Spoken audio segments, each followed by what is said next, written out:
Hi everybody, I'm Bree the Plant Lady, checking in with a video featuring my top 5 plants for the month of October. Now, I'm way behind. Today is actually October 31st. Happy Halloween! And I have been traveling for 2 weeks. I have not spent any time in my own garden, so we're actually gonna take a stroll around and we're going to pick out some plants that are quite extemporaneous. But my number one pick for this month absolutely has to be the candy corn Kufia. Now, I've talked about this in other top 5 monthly picks, but I've been waiting to feature this specific variety for October because it is always in its full flowering glory as the days get really short as we kind of lead up to colder temperatures. So let me turn the camera around and give you a closer look. So here we have Kufia Micropetala, and this is actually a surprise perennial for me here in central North Carolina, zone 7, though this south-facing border here along my house is definitely a zone 8 microclimate.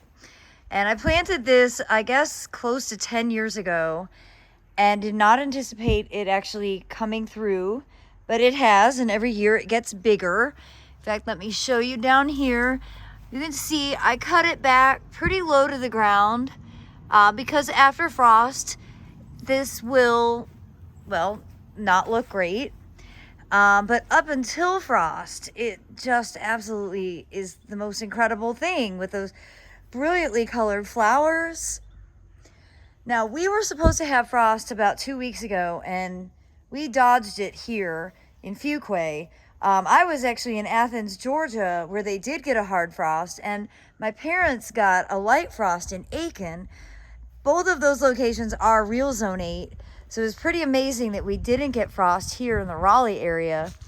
But as you can see, we didn't, and the Kufia is looking top-notch amazing, and we have no frost in the forecast. So I'm going to get to enjoy this for at least 2 more weeks. It is a great plant to use for cut flowers. You can pretty well just like cut it back to whatever height you want. And obviously grows best in full sun, as bright exposure as possible. Recognize that if you're in a warmer climate and it is perennial for you, it gets quite large. I would not have planted this here if I had known it was going to be hardy. You can see it's eating a hydrangea paniculata. This is like tucked in here, and you don't even notice the hydrangea because the Kufia is so large. So recognize that this might actually be kind of one of those microclimate plants that does come through for you if you live in a warmer environment or you site it in a location like this, south-facing foundation landscape. But overall, I give this an A+. It's definitely my favorite species of Kufia, and I love all the Kufias. So, when I say that, I don't say it lightly. And it's just a really terrific plant that I think really embodies the month of October. So my next top pick for the month of October has to be this great native deciduous shrub, Rubitia Virginica. This is also known as sweet spire because in the summer it has really wonderfully fragrant flowers. But what I really love about it is its incredible fall color. Now, this specific Rubitia is one from First Edition's plant line, and this one is called Love Child, and it really is my all-time favorite variety of Rubitia. So let me turn the camera around and give you an up-close look. Well, you can see this is starting to get its incredible fall color, and really it's only going to get prettier through the month of November. Here in central North Carolina, zone 7, we have a late fall color season, but this is really, it's just such dynamic red, burgundy, yellow, and the whole plant will look great. Really, I remember this looking good even into December last year. So I've got one here and one planted up there. And what I love about them, they're a little bit of a runner, okay? That's not the thing I love. I get worried about plants that sucker everywhere, but they're really easy to pull out. So you see, you can literally just yank it out of the ground. I'm doing this left-handed, so it's not going to work as well. But you can yank it out of the ground. You can move it other places. You can be pretty rough with this plant. I put it here strategically, kind of wanting it to fill in some gaps and basically make it so that this, I wouldn't have to mulch it. It would just be a kind of a solid mass. And it's definitely doing that. Over here, you can see it's got a lot more competition over here with, you know, all the Carex and Ophiopogon. Another, you know, color and texture contrast that I really like. But it's not running nearly as vigorously when it has more competition. And that's, you know, an important thing to acknowledge. I don't want you to get tricked into thinking this is never going to spread at all, because that's not the nature of this plant.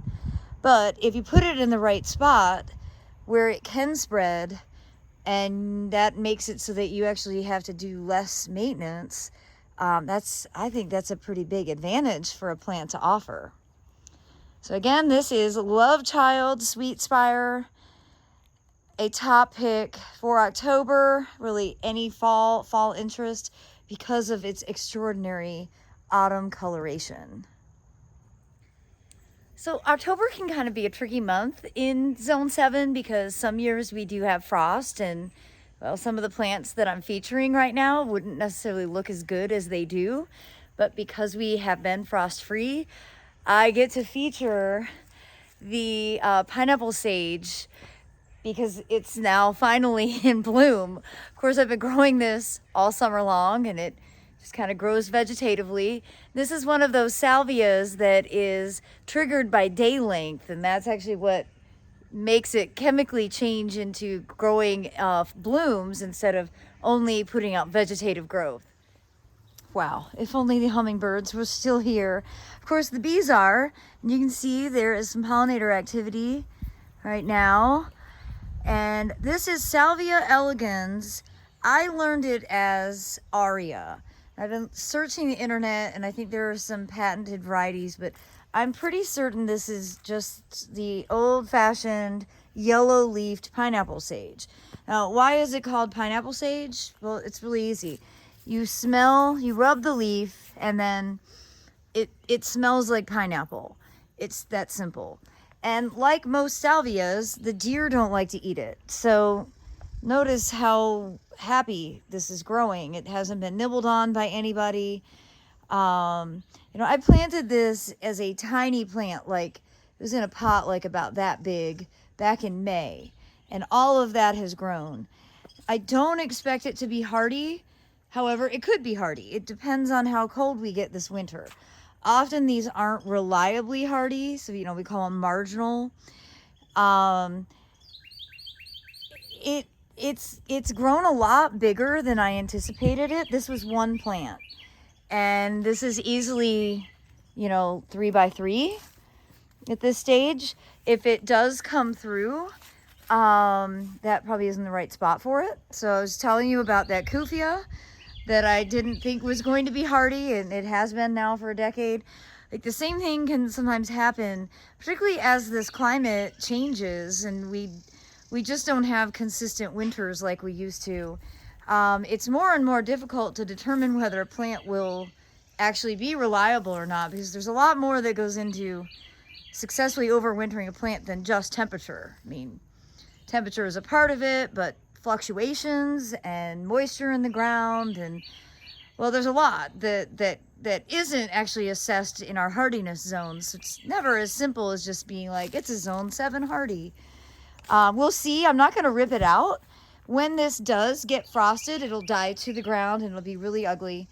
My plan will be to cut it back to the ground, and then I will mulch over it with ground leaves, which are rapidly falling all over the property. We always gather these with a lawnmower, so they are, you know, nicely ground before I add them to the garden. And that'll basically be what I use as the insulation. And I planted these sort of all along this back side. This one here is much smaller. And that's because it had other plant competition and not as much exposure.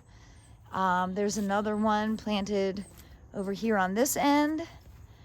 Also not as big. I think maybe this didn't get as much irrigation.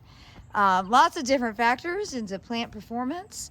But overall, I'm super happy with how the pineapple sage is looking right now as we close out October.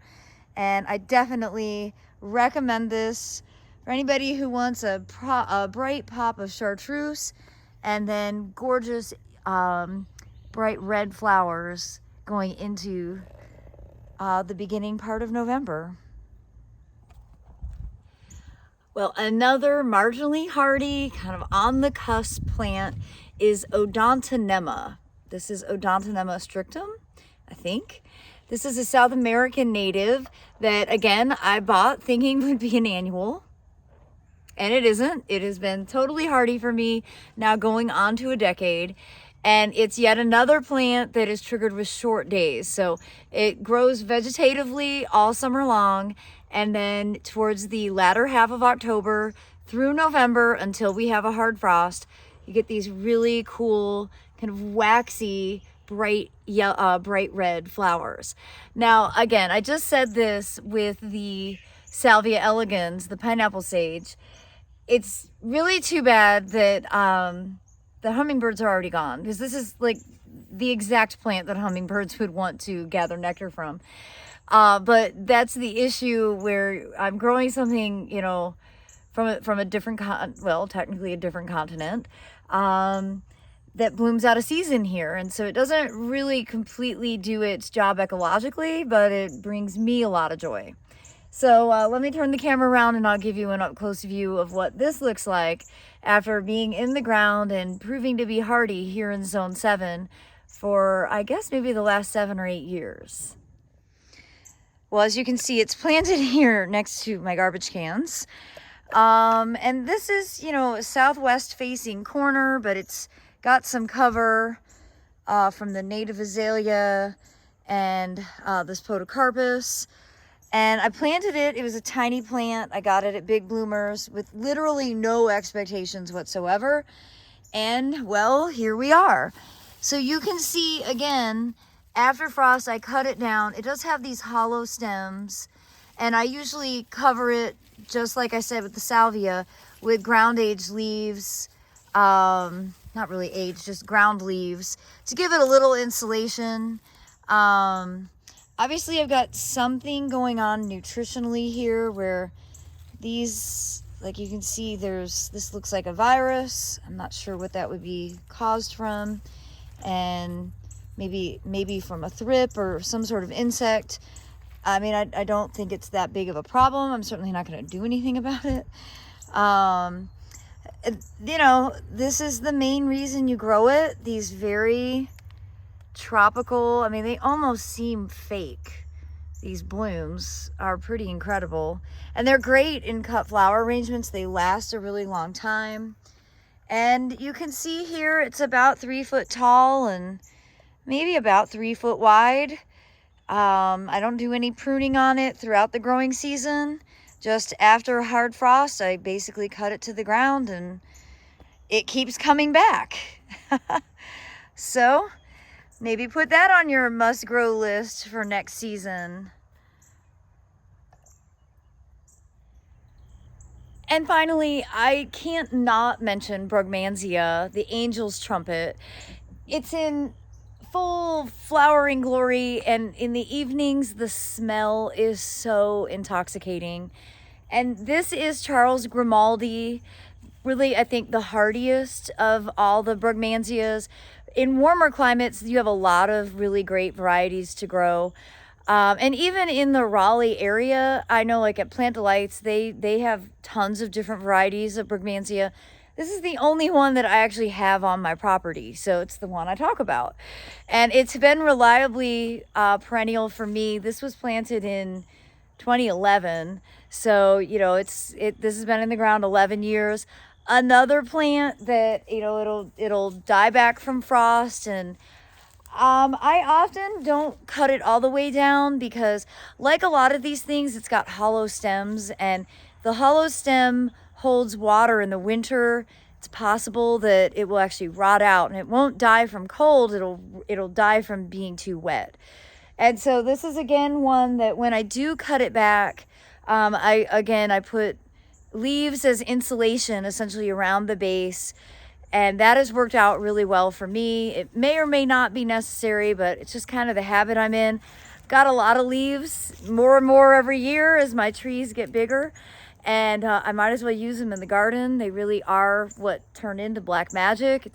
I always say it's the fastest, easiest way to improve your soil is just to leave the leaves. It's literally in their name. But I definitely recommend growing brugmansia. Even if you live in a colder climate, you can grow these in pots and just overwinter them like in a garage or basement. My mom did that for years when she lived in Michigan. And I think she's still always so like shocked and surprised that her brugmansias in Aiken actually look pretty good all winter long. And of course they are just growing exponentially. So definitely include Angel's Trumpet on your must-grow list for fabulous October fragrance. Bonus plant for October, I came out to the neighborhood entrance and I just can't not acknowledge how gorgeous this tithonia is. And what's the most remarkable thing, I didn't plant this. I planted this a year ago, so like May of 2021. I planted a tithonia on either side, and then these are actually self-sown from last year's plants. And with literally no care, no maintenance, no water, no fertilizer, no nothing, they look absolutely amazing. And what better plant to represent Halloween than the bright orange blooms of tithonia? So you can see this is it's just a really terrific plant. And again, it tends to bloom more with shorter days, hence all of the buds still to open. And it has a really velvety leaf texture. It actually is really nice to pet, and it's a fantastic cut flower. So I'm definitely so happy to see that I have tithonia on both sides, and it always brings me joy when the neighborhood entrance looks a little special. Because I definitely don't put a lot of effort into it, but I put a little effort, and well, I'll never be disappointed with this particular plant.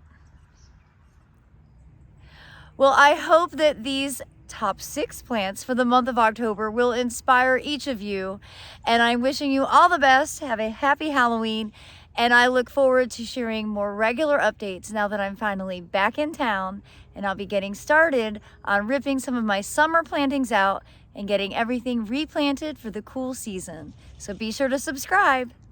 Thanks so much for watching, everybody.